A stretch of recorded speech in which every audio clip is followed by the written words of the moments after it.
Hello, everybody. Welcome to Kent District Library's streaming programs. I'm Barb from the Kentwood branch. Thanks for tuning in to today's interview and Q&A with Jose Chacha Jimenez, and it will begin shortly. We are streaming lots of programs this fall, which includes interviews with Michigan notable authors.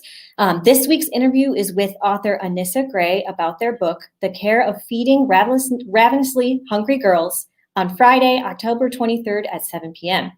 KDL is also archiving many of these programs, so you can find out more programs on their YouTube page. Just search Kent District Library on YouTube. And thank you for tuning in. So let me introduce our interviewee. Jose Chacha Jimenez is the founder of the Young Lords, a national human rights movement. It was founded in the Lincoln Park neighborhood of Chicago in 1968. There's going to be a Q&A at the end of this interview, so please post your comments, your questions in the comments below. And let's bring on Mr. Jimenez. Hello, I'm Chacha Jimenez. Hi, thank you for joining me. Thank you, I appreciate it, Barb. Let's start with our first question here. Give us a little bit about your background and tell us about yourself. I am what you call a typical Puerto Rican of the 60s, youth of the 60s. But specifically, at that time is when the Puerto Rican community was getting strong in many of the Midwest cities. And our parents were working, both of them. So we kind of joined the street groups, just like people before us, except we had no programs for us at that time. So we going in and out of jail made us more rough, I guess, than some of the other groups, except for the African-American community, of course, who filled the jails. We were like second to them in terms of being active in petty crimes and that. So from there, after a few years, we wanted also to improve our community. Our parents did that, so we wanted to follow suit. And so we said we no longer want to be in a gang, and we wanted to organize the youth groups. And that's when we found out about the Black Panther Party.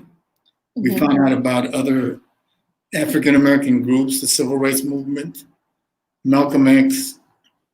And that's when we decided to turn ourselves around in the same fashion as the Black Panther Party, but as Latinos. And so we set up programs just like they did, Breakfast for Children program, free health clinics. We did political education classes.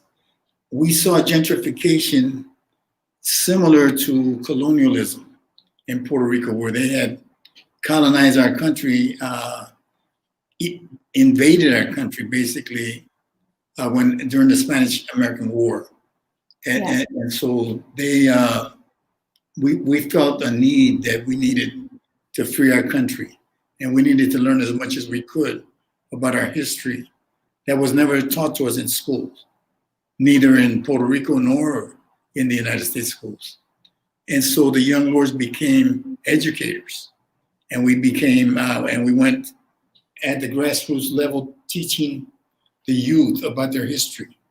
And that led to demonstrations, protests, occupations of institutions. We took over a seminary for a week and won all the demands with the support of seminarians. But they stayed outside, but we occupied the building, the administration building, which today is DePaul University. At that time, it was McCormick Theological Seminary. So then, so we occupied it for a week and won all the demands. Coming out of that, Manuel Ramos, one of our members, had been killed by an off-duty police. We went to the court. Of course, the same thing that happens today was happening then, where they didn't pay any attention. But we still went to court, and we occupied what we later renamed with the congregation, People's Church. So we were not against the religion. We were against the fact that the church we wanted to make sure that they were involved in what was happening to their congregation that was being evicted. And so even though they were Methodists, but the Catholic Church was also gentrifiers. And so we felt the need to occupy a church to bring attention to that issue, that the community had to get involved. And of course, today we saw what happened. No one paid attention. And all across this country, they ripped off prime real estate from poor people that live near the lake and near downtown. And so we were the ones first to bring that out, that was happening, that was occurring. That was happening in 1968, correct? In Pardon? Lincoln Park? You said this was happening in 1968 in Lincoln Park, correct? Right. Which is now a very upscale neighborhood in Chicago. Right. It's an upscale neighborhood in Chicago, and people know it all over the world today. Yeah. Upscale it is. And so we were able to bring it up because we were there. We were able to bring out the whole displacement issue, the whole colonization issue, gentrification. Is there one specific event or multiple events that you feel like was the push to change your group from this street gang to this civil rights movement? I think, the movement, we were close to the African-American community. And I think what was going on in there sort of ricocheted in our community as well. It opened our eyes as well, that what was going on. And then we had the whole question of colonialism in Latin America, and especially Puerto Rico is a direct colony of the United States. Yeah. How can the United States support colonialism is what we were saying. And so we were pointing out the contradictions more than even the leftists, because the socialist groups, they said, you shouldn't, you should just point out the contradictions. And we're saying, we want to show people what the new world will look like. And so that's why we had the programs, the Breakfast for Children program, and right. the community where we were working together to make change.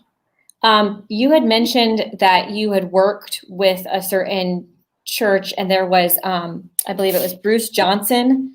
I can pull up a picture of that. And you had worked with him and his wife, right, for the lunch programs. Am I correct on that? We were meeting with the Armitage Avenue United Methodist Church, which was the church where Reverend Bruce Jensen was pastor. And so we were in good communication with Reverend Johnson. But the meeting, the congregation did not want us in the church, especially after what happened at McCormick. And so Reverend Bruce Jensen began working with us closely, and we didn't know, we didn't know how offensive it was. They had a large Cuban congregation, and the Cubans that come here fleeing Fidel Castro and Che Guevara, and we put those pictures on the wall. We looked up to Che Guevara as Puerto Ricans. So we didn't know that we created a big problem, backlash. Anyway, we don't know if that's the reason, but it could have been set up by the police, because we were having issues with the police, and so were the Panthers. It could have been set up by the local mafia, because we were protesting them, because they were going against Puerto Rican business people. So, but we don't know what. So it could come from different angles. Right. But we think that maybe it came from the political stance that Reverend Bruce Jensen took by supporting us against his own congregation. Most of the people in his congregation were Cuban at that time. Yeah. Okay. This is, I currently have on screen the Young Lords organization. This is your. So that's a wonderful picture we have there. That's when we met Fred Hampton. So yeah. We met him the day after that picture. Okay. That picture is, we went to the Chicago Avenue Police Station, which is where Commander Clarence Branch was the commander. And that picture shows all against the wall, and it shows the audience that we brought to it. We packed the place. We literally took it over and pushed the commander aside and started talking to the senior citizens that were there at the meeting. And the day after that, when Fred Hampton saw that, they were, of course, fighting police brutality. And so we were inside a police station occupying it. And so they came the next day to the corner where we hung out. We had no office. That was our office, was the street corner. And then somebody said, yeah, Chacha's down the street with some of the young lords at an apartment. And that's when we met Fred Hampton. And we started working right away. And then later on, a couple months later, we formed a Rainbow Coalition with the Young Patriots, which is an Appalachian white community that was supposed to be racist, but they were fighting racism, you know. And so that's when we made the Rainbow Coalition. Could you explain a little bit for our viewers who aren't aware of who Fred Hampton is, since you brought him up? Fred Hampton is of the Black Panther Party. Many people are aware of the Black Panther Party.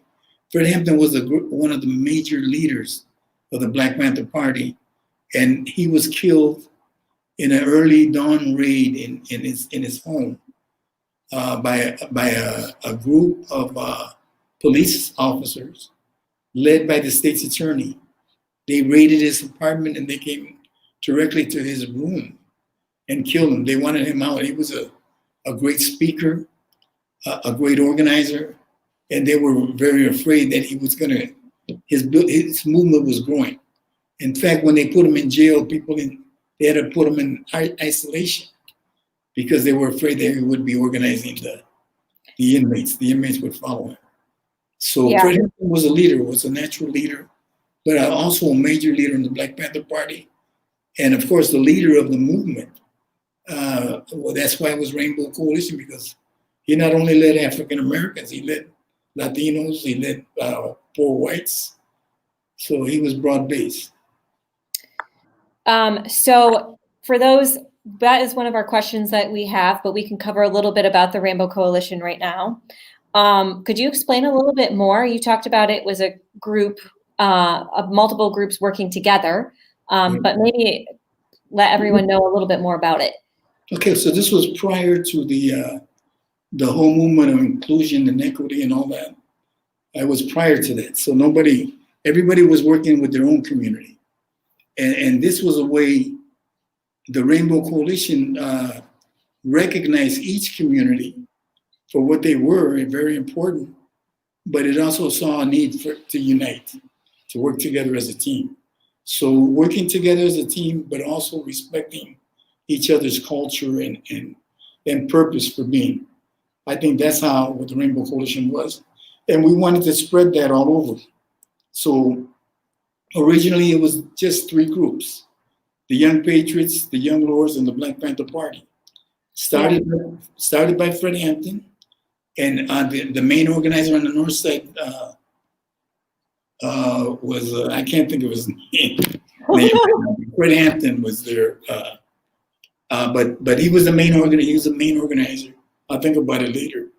But anyway, they're credited for the Rainbow Coalition of the 3 groups, and then it spread. It spread all over the country because we had chapters in New York, we had chapters in Milwaukee, and different places. What was its main purpose, would you say? Well, the main purpose was to unite the movement, the progressive movement, to fight for change, revolutionary change, and that we needed to come together to do that. We couldn't do it as one group or one community. Something I found interesting was that when I watched, there was a documentary that you had me watch, and the uniting of all those groups was the first time that had really been thought of with the first Rainbow Coalition. Okay. So anyway, how did the first Rainbow Coalition end up? How did it end? Okay, see, a lot of people think of our movement as a holy movement, I guess, where there has to be a beginning and an end. And we never saw things like that. We saw things, not that we weren't holy, but we saw things as a process of development that never stops, that is continuous. So we're about continuous change. And so that's the difference. So we never ended, how can we end if we haven't freed Puerto Rico yet? That's not right. So we can't end if there's still racism, so we got to continue to fight, further. And that's the way we see ourselves. So yeah. I'm still alive, there's still people running around. So, there's still people running around doing things. A lot of Panthers are still alive. Yeah. And young lords. Just a reminder to everybody, you can ask Mr. Jimenez, Jose here questions. You just need to post it in the comments and it'll actually pop up. And at the end, we will answer them. Just putting a reminder out there. One thing too, with the Rainbow Coalition was that Chicago is still and was so divided segregation-wise. And I thought the Rainbow Coalition, bringing those together was so interesting and necessary for anything to get done. Well, we continue to fight segregation, but Lincoln Park is a good example of how they won. The city won. That's what happened in Lincoln Park was that the city won. They beat us, and look what's there. It's all white. It's all lily white. I'm a little light skinned myself, but what I'm saying is, so I don't have anything against light skinned people. But that I do have a problem with a neighborhood that was mixed being lily white. I do have a problem with that. And so that is a good example, Lincoln Park, of what the city was trying to do. We were able to prevent it in other areas. I think by our example and by other people that came after us and continue to be there today. So I think that many of the movements in Chicago that are fighting gentrification, that are fighting displacement, can trace their roots to us, to our movement. So the Young Lords was initially Chicago-based, but it ended up expanding across the United States, including New York City. What kind of influence did you have here actually in the state of Michigan? Okay, so in the state of Michigan, I think it was personal. I organized several camps, Lincoln Park camps, where we had about 120 people come from Chicago, from Grand Rapids, and from the Midwest and attend those camps. It was more like a reunion. So we had about 3 of those camps. I went to school here, so we had a student organizations while I was there. And there's other student groups that were there before us. We just kind of worked with the groups that were there. Mm-hmm. So, but if you look at the Black student unions, the Latino student unions, those came about during the era of this Rainbow Coalition. That's when they came about. The Black student union came about through the Black Panther Party, and most of the Latino student unions, as well as, of course, the poor white community, also did a lot of work, especially in Uptown. They took over Uptown. Offspring of that is Walter Coleman, Slim Coleman. He did a lot of work with the Panthers in Uptown, and he did a lot of work in Chicago with even the mayoral race, recent mayoral races. So he's been proactive in that. I ran for alderman later, after going underground. I come in right from underground, then going and doing a year in jail, and then running for alderman right after jail, nonstop. We continue to work nonstop. It's just we slow down a little bit, but we're still working. So we haven't stopped. The movement has expanded, and it's not the same as it was then at the time in the 60s. Other groups are involved. Yeah, that was one of our questions too. So what would you compare with the other movements that are going on, the Young Lords? How would you compare with movements like Black Lives Matter or Me Too? I think it's wonderful, and I think we're part of that movement where it's a process of development. And I see some people that today, they try to separate the movements And that's incorrect. We were all part of the same movement. We didn't start the movement in the 60s. The movement was from the 30s and before that, from the Civil War times and before that. This is a progressive movement of people that want social change. And we're part of that. We're part of that movement. And so Black Lives Matter is part of social change. So after them will be other groups. And we need to always be on the lookout and join up with those progressive movements and support them. And that's the way we should look at it. That's really great. I have some pictures from your publication. So I'm going to show them to you right now, and you can talk a little bit about them maybe and what that was about. So we had one up earlier. Let me bring up another one here. All right. So we have this one here. Okay, so that's a collage of several. In the middle, you see Manuel Ramos. He was a leader in the Young Lords, a very close friend. And he was killed, a very close friend of many Young Lords. And so when he died, just the fact that people got together built the Young Lords even more.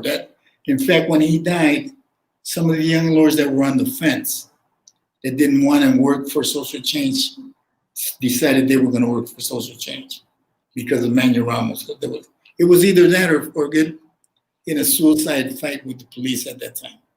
And they thought about it, but we were able to win and build a movement. That's what we wanted.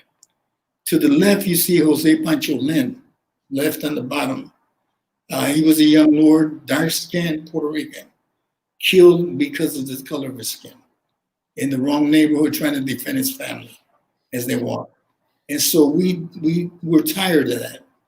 And he was a young lord, and we wanted to bring that out.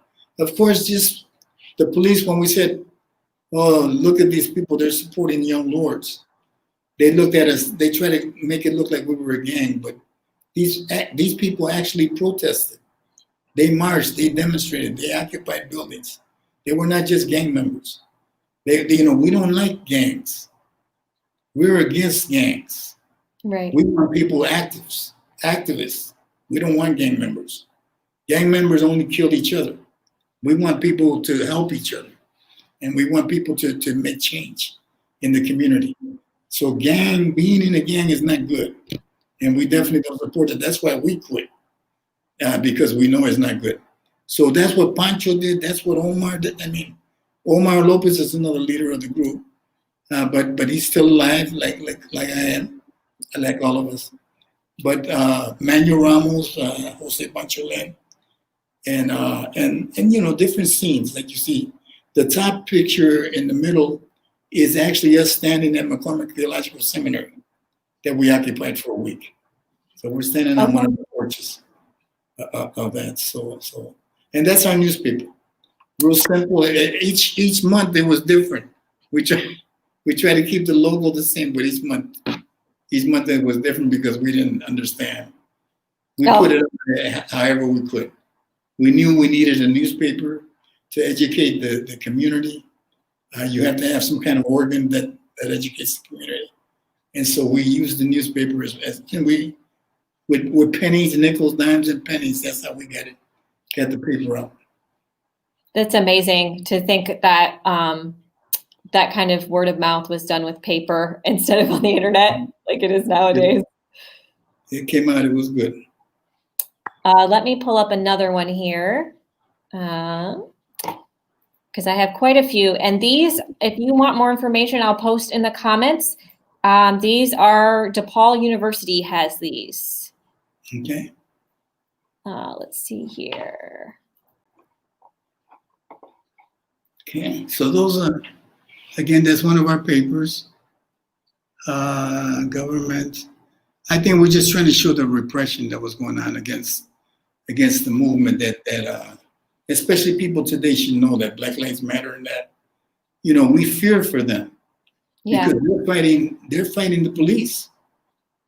You fight the police, you're gonna die. I don't know if people understand that, So we kind of fear for the Black Lives Matter movement, and people should be aware, real clear, of the lengths that the police will go when you fight what they're doing. It's like they don't. Although today you have some smart police that understand that what we're fighting is police brutality and not police. Yeah. You know, socialists have police. Everybody has police. So we're not fighting against policemen or police people. We're not fighting against any people. You know, we're fighting the police brutality, the racism. That's what we're fighting. Yeah. And so I think, although they take it though, they take it as the can I say the Trump people or people like that or other people? We gotta not remain political, but but the opposition. Yeah, there we go. The opposition that they try to grab hold of these things and turn it into a black and white thing. Right. When it's not that. We're going to wrap up with a few questions here, and then we have one question for the Q&A. What should people know most about your experiences? Why is it important to know the history and work of the Young Lords? Okay, let me show that in this way. When I went to college, and I went to college at a later age, I dropped out. I was a dropout like everybody else that I was growing up with. I was in a class, and the professor was showing us the pictures of losers. He said, "See this picture? This is a picture of a group of losers that you should not do, that you should not do." And I'm looking at the picture, and I says, "Wait a minute, that looks like my father. Are you trying to tell me my father is a loser?" Oh my gosh. My father worked all his life, and so he looks like that. He looks humble. Like an immigrant, and you're saying he's a loser. So I of course I had to disagree with him in the classroom, right? Regardless of what grade I care. Who cares about a grade? But that's what the Young Lords were about. We were there to defend our parents. We were there to defend our culture, to defend ourselves, and so we needed to be strong Latinos, to be proud, strong African Americans to be proud, strong poor white to be proud. But we needed. But that's what we were about. We wanted to uplift our community and uplift others. Which is a great thing to do. I really admire the work that you did, especially for education and uniting with other groups. The breakfast programs for kids was amazing as well. I appreciate that. Yeah. Last question. How can people find out more about this topic? Okay, so we have DePaul University has some archives. We started archiving our material there. Grand Valley State University has a bunch of oral histories and also archives.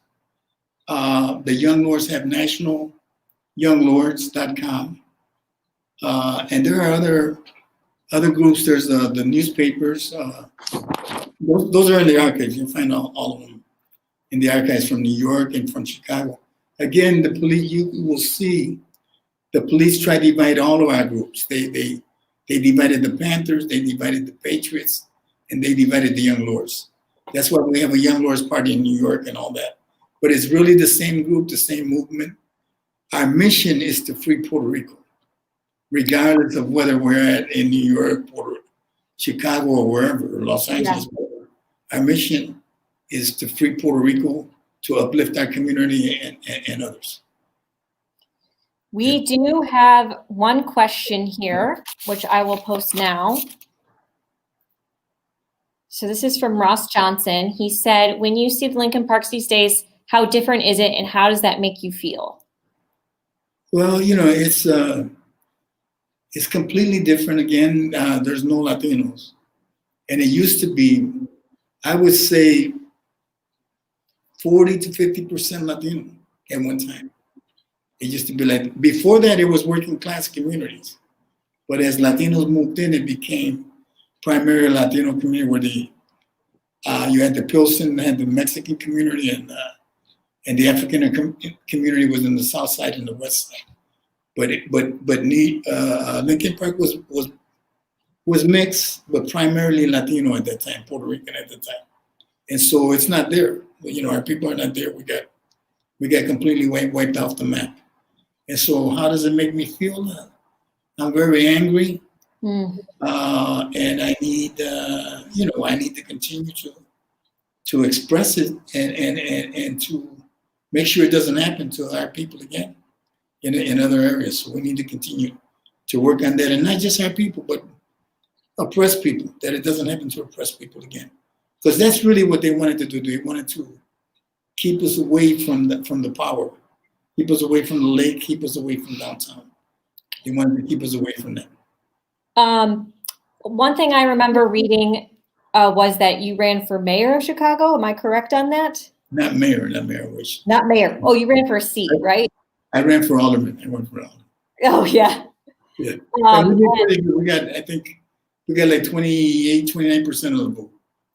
We did pretty good for our first time, considering the fact that I had just got out of jail.